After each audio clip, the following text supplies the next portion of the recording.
All right, all right. So here we go. Think I got my OBS set up right. All right, looks okay. All right, what's up, y'all? Let me know if you can hear the music in the background if you come into the chat. Um, so today I just wanted to talk about real quick little talk. It's gonna be about how to get your paper up. All right. So when I say how to get your paper up, what I really mean is, everybody who's out here wants to make money. Everybody's got ideas for what they want to do in their future, or maybe you got ideas, things you want to work on, right? Everybody wants to make that dollar, right? Get your money up as high as possible. So the first thing you got to do, that you always got to make sure you got right, is your papers. Okay. So when I say that, I mean your important paperwork that's going to help you get anything done that you want to do. So for instance, first thing when you're in high school, right? Your first major piece of paperwork is your applications when you're applying for jobs and stuff. If you're not driving, all right, you turn 16 years old, you might, excuse me, you might have to go downtown. What's up, Rob Cruz? You might have to go downtown, go to the state office and get your state ID. All right, that gives you a little state ID number. Okay, so that when you go apply for jobs and stuff like that, you have proof of who you are. All right. When you join the military, one of the main things they ask you that everybody's got to have memorized, your social security number. Right? They make you write on the back of all your clothes or on the inside of the collar and stuff like that. Excuse me. You got to have your social security number on the inside of all your stuff. Your underwear. I think the socks is the only thing you ain't got to write on. But all your clothes, I'm talking about your underwear, your tank tops, your t-shirts, your BDUs, you got to write your last four of your social on. All right. So far, two pieces of important paperwork you got to have is some kind of state ID. All right. Something that says the state recognizes who you are, and your social security number. All right. That's for the feds to keep track of the people. All right. Another thing you need to have, it don't matter if you're applying for jobs, if you are applying for loans, trying to go to college, you got to have your birth certificate. They need proof that you're a citizen. All right, that you're from the USA. All right. And say you're a young guy, 18, you ready to move out your mama's house, and you want to buy a car, or you want to go rent another place or something like that. You got to show some type of proof of residency. All right. They want to see that you are responsible enough to have a mailbox, that your bills are sent to you. All right. So proof of residency is something easy to prove. Like you could have a Verizon phone and your bill is sent to your house. So that bill that's sent to your address will show a rental agency, or if you go to a bank to open a bank account, they need to know that you live where you live. All right. So proof of residency could be your phone bill, a gas bill, anything that has your name on it. If you rent somewhere, your lease, right? So you have to have some type of proof of residency. All right. Every man should always have an updated copy of his resume. That's right. Any utility bill. There you go, Rob. You right. Ooh, excuse me. Hold on just a sec. Let me get my big mug of tea because, I'm trying to be healthy.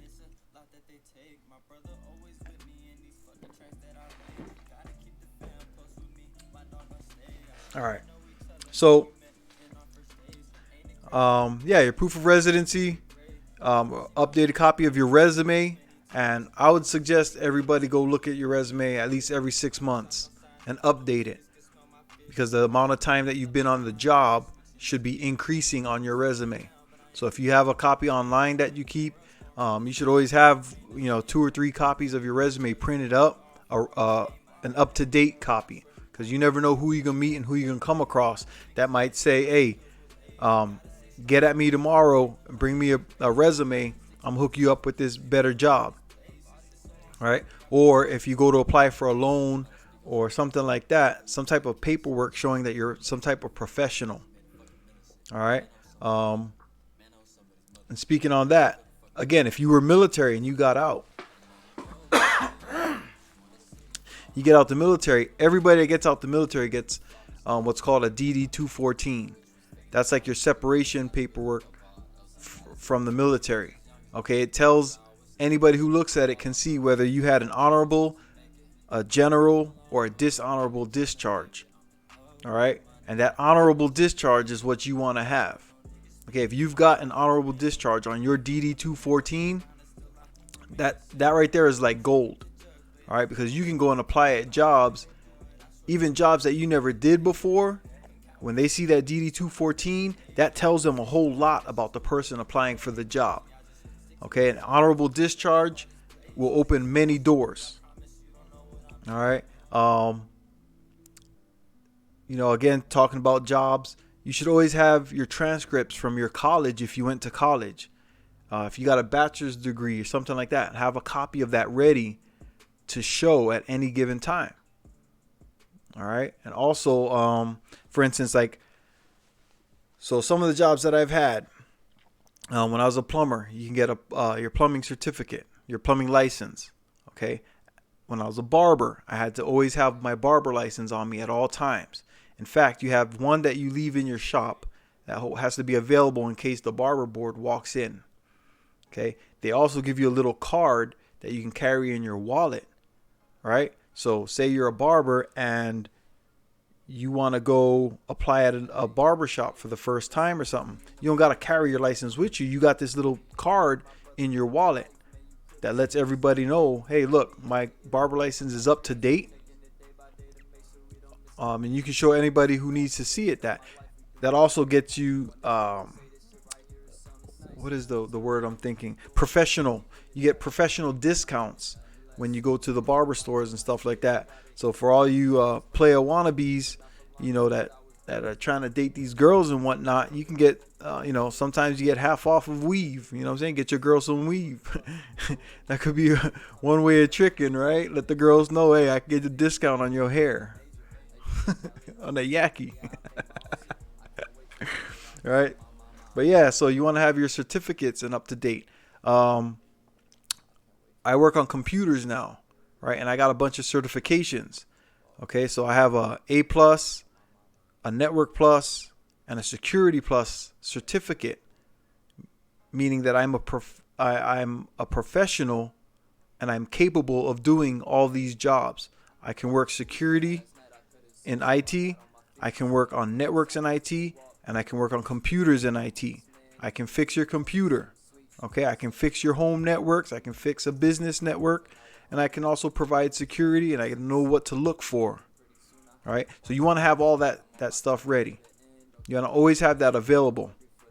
All right, so what I would suggest is for guys to get a maybe one of those see-through folders or a manila folder or something like that, right? And you can keep it in your drawer and always have these papers ready to go, because at any given time you might need it. Somebody might tell you, hey, yo, my job is opening up, we got like 5 positions, man, you need to get down there and put your paperwork in, right? You don't want to be scrambling around looking for all this stuff that you need, so you keep it all in a folder, nice and neat. All right. What else? Those guys that want to travel, get a passport. I would suggest everybody get a passport. Just be ready to go at any given time. Again, you never know when somebody might offer you something in another country. You might want to go to what are those countries, like Dominican Republic, right? I don't think you can fly there on just a license. You got to have a passport. Okay, you might want to go deep into Mexico. Right? You got to have a passport now. All right. And some of those South American countries, everybody keeps talking about going to Brazil and Colombia. Get your passport. All right, you should start that. It's as soon as you can. Get you a passport. All right, so that you're able to go and travel and see other parts of the world. You know, because the more you do, the more opportunities that come your way. All right, so yeah, get you a folder, pack all that stuff in there, so that and know where it's at. As you get older, you're gonna have more papers that you're gonna want to keep track of. All right, so I'm just gonna run through this real quick. You might want to have a will, a living will. Right, meaning if you get into a car accident or something, and you got a little 2-year-old baby, and you got some money in the bank or something like that. You know what I'm saying? You want to leave that money to your family, right? The people that depend on you. If you're trying to build generational wealth and you're smart about your shit, you got some life insurance. All right, because we already see people die every day, and about 99% of them never see it coming. All right, so get you some life insurance. When the younger you are, the cheaper it will be. All right, if you start when you're young, you can build up a lot of wealth for your family. All right, and it don't cost a whole lot. You can start out at like 30 or 40 bucks a month when you're young. You get a full-time job or something like that, you ain't gonna miss that $30 or $40. Some of y'all are spending that on weeds and rollies and wraps. All right, so you know that's one of those things you want to look at. That's one of the quickest ways to build generational wealth for your family. Because when you die, if you die early, you're leaving something for your kids not to struggle, even if it's only for a year or 2 or 3. You know, if you go get you a $500,000 life insurance policy, you know what I'm saying? Like, that's enough for your kids to live on and go to college. You know, if that's what they want to do, or start a business when they turn 17, 18 years old. Okay. And it leaves them something to start with. All right. If you happen to make it to 80 or 90 years old and you still got your life insurance policy, well, guess what? When you die, you're going to pass that on. If you're 80 years old and you had kids when you were 30, your kids are now 50 years old. Right? So they don't really need that money. At 50 years old, they've already set their lives up. Some of them might be retired from a job or something. If they join the military at 18, they retire at 40 years old, 38 years old. All right? So they're already retired. So guess what? The money that when you die that you left behind, they don't need. And if you taught them to get life insurance, guess what? They got money that they're going to leave for their kids. So all this money is going to start rolling downhill. All right. So life insurance is one of those things I suggest everybody go and get. The younger you are, the better it is for you. All right. What else we got? Life insurance. If you're renting a house, you want to get rental insurance. Or if you bought a house, you want to have some type of mortgage insurance and home insurance in case your house burns down. You know what I'm saying? Like in California every year, all them houses that burn up, if you got insurance, it ain't no big deal. You know what I'm saying? Your house gets paid off or whatever, and you get some money left over to go buy another house. All right. So that's one of those things. Like I said, as you get older, things that you're going to want to keep track of. All right. So rental insurance, home insurance, mortgage insurance, just in case you lose your job or you get in an accident and you can't work for a year or 2. I don't know what's up with my throat today. I was in a motorcycle accident back in 2014, you know, and it was pretty bad, you know, and I broke my shoulder, right? And I couldn't move my shoulder real good for, I don't know if it was like 3 or 4 weeks. I couldn't really move it. It took about, October, so November, December. In January, I started riding again. So it took me a little over 2 months before I was able to hold the handlebars on a motorcycle.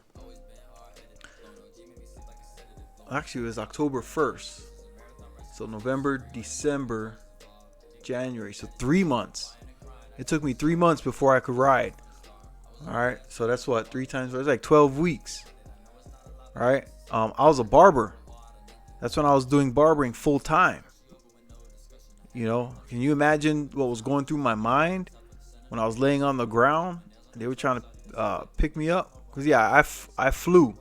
I whipped through the air, and then I flew across the intersection, tumbled down on the ground. I didn't have no pads on, and all I had was my helmet. I still ended up with a concussion, right? So I could have been out of a job. I could have had, no money coming in or nothing like that. But luckily, I had my car insurance, my bike insurance. My bike got totaled. The bike got paid for. I took that money and ended up, getting another car that I needed for my family. All right, because my little whip that I was driving around was, it was old, and it was time for a new one. I had a Mitsubishi Galant, a little pimped out ride that I was ready to let go of. So I went ahead and bought another car with my bike money, knowing that I'd be able to get a bike when I was ready to ride again. And sure enough, I did. All right, so I used that money that came in from my accident, became a benefit for me. All right, hold up, I want to change this because my son. This is all this music you're hearing in the background. If you can hear it, that's my son's music, and he's got a song that I want to hear. This is one. I think this is probably my one of my favorite songs that he made.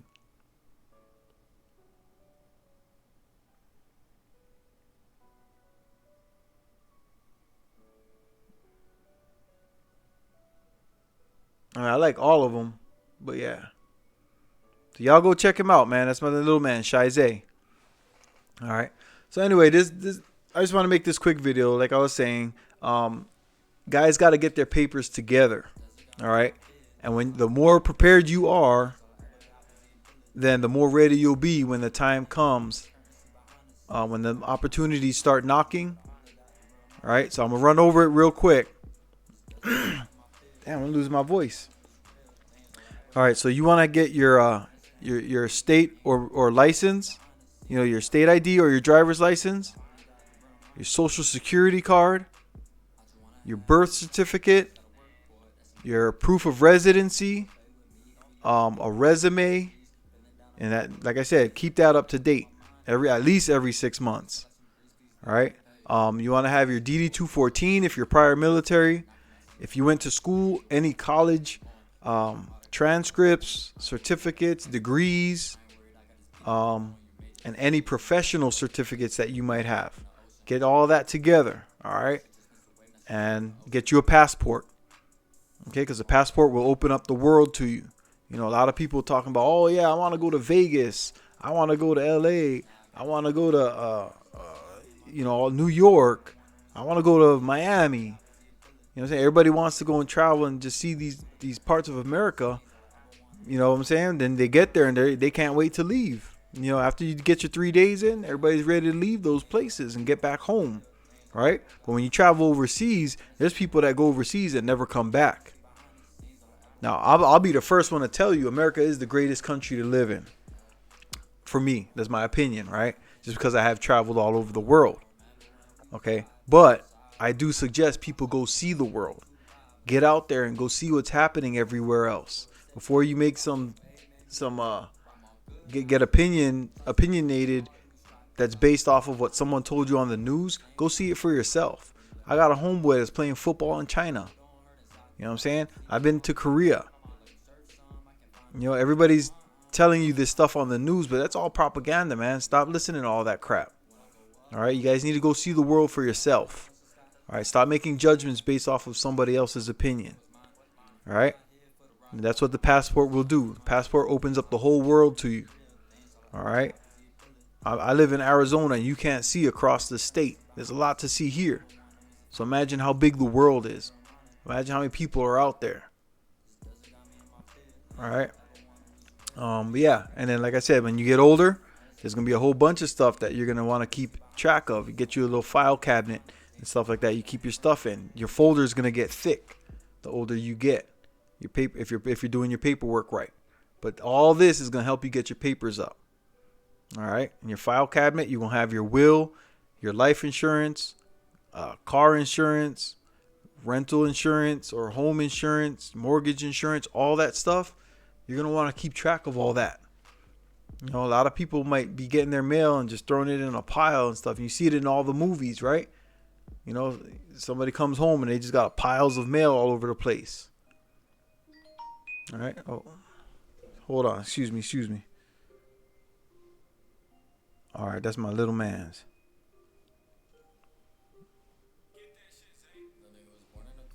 All right. So, yeah, I just want to throw that out there, man. Rob, do you have did I miss anything, brother? Is there any, do you have any ideas of things that people might want to also keep track of?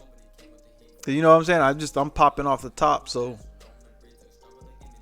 you know, I can't think of anything else right now, but those are some of the important papers that I believe everybody should keep track of. I appreciate it, brother. But hey, I'm gonna go ahead and cut off then, man. Unless you have any questions for me, Rob. If you got a question, throw it in there. Oh, there you go. Your taxes. That's right. Hey, you should all keep 7 years worth of tax returns, or when you filed your taxes, you should have 7 years. I can't believe I forgot that, bro. Thank you. Hey, everybody should keep 7 years of your taxes at all times. At least 7 years, because you never know when they're gonna come for you. I've been seeing people that are getting hit up for like when Obama did that whole tax thing, and the people that didn't go and sign up on Obama's tax plan or whatever, 2 years later, all of a sudden they got audited, so the return they thought they was gonna get got swiped, and then they got penalized for all that. So they got back that year. They might have got back, like, you know, them single moms got $7,000 back. Well, 2 years later, because they didn't go and get that insurance because they couldn't afford it, which was the whole point, right? So they couldn't afford it. They didn't go and get that Obama health care. They got taxed. And so the penalties add up year after year after year. So all of a sudden, the tax man comes at them for $2,000, $3,000, $4,000. So they thought this year, hey, I was gonna get $5,000 back this year. And then they mess around, and all of a sudden, they ain't getting all that.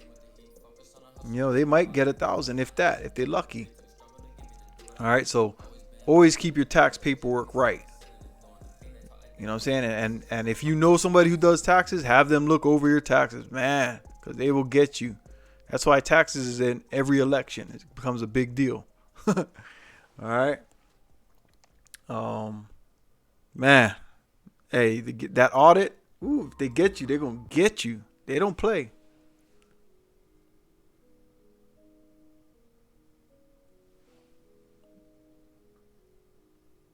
All right.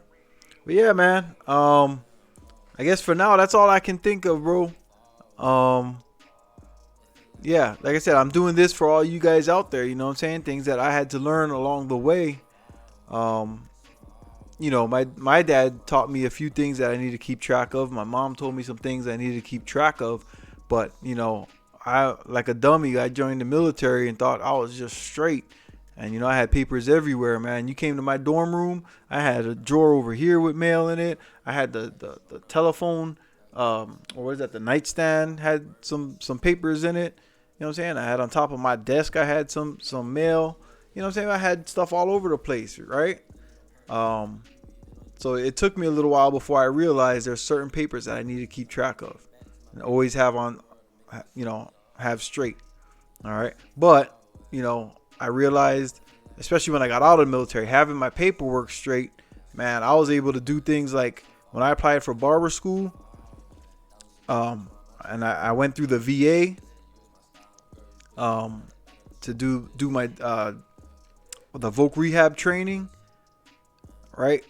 Within a week, it took me a week from when I applied at voc rehab, went and talked to the school, and started school. You know what I'm saying? It took me a week because I had all my paperwork straight. All right. So imagine being a young man at 18 or 19 and having your paperwork straight. You know what I'm saying? Like, man, that'll open up doors for you because ain't nobody waiting on you. People like that. When you show that, it shows that you got some professionalism about you, that you're ready to go. You're ready to rock. All right. So anyway, man, hey, I'm gonna go ahead and cut this one short. I just wanted to, bring this information. This is for you guys. All right. I guess we could put this in the wealth category, because I always talk about your energy, keeping your mind right, your health, keeping your body right, and your wealth. All right. And this will help all of it, because if you keep your paperwork straight, you don't have to waste the energy later on scrambling around looking for these things you need for that new job or for that bank loan or that car loan. You know what I'm saying? Or to go to school, your transcripts from high school, if you're trying to go to college, or if you're trying to get a job, your transcripts from college. All right? All right. So, energy, health, and wealth, man. Take care of yourself. All right? I'll catch you guys on the next one. Aloha. Thanks for coming through, Rob. Like and subscribe if you haven't already.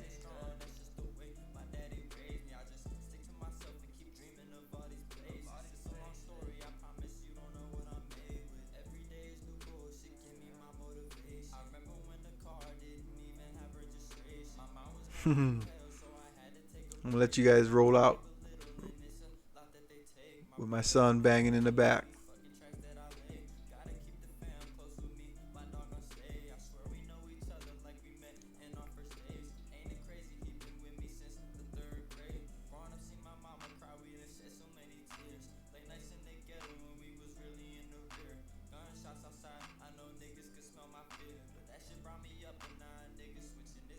All right, peace out, everybody.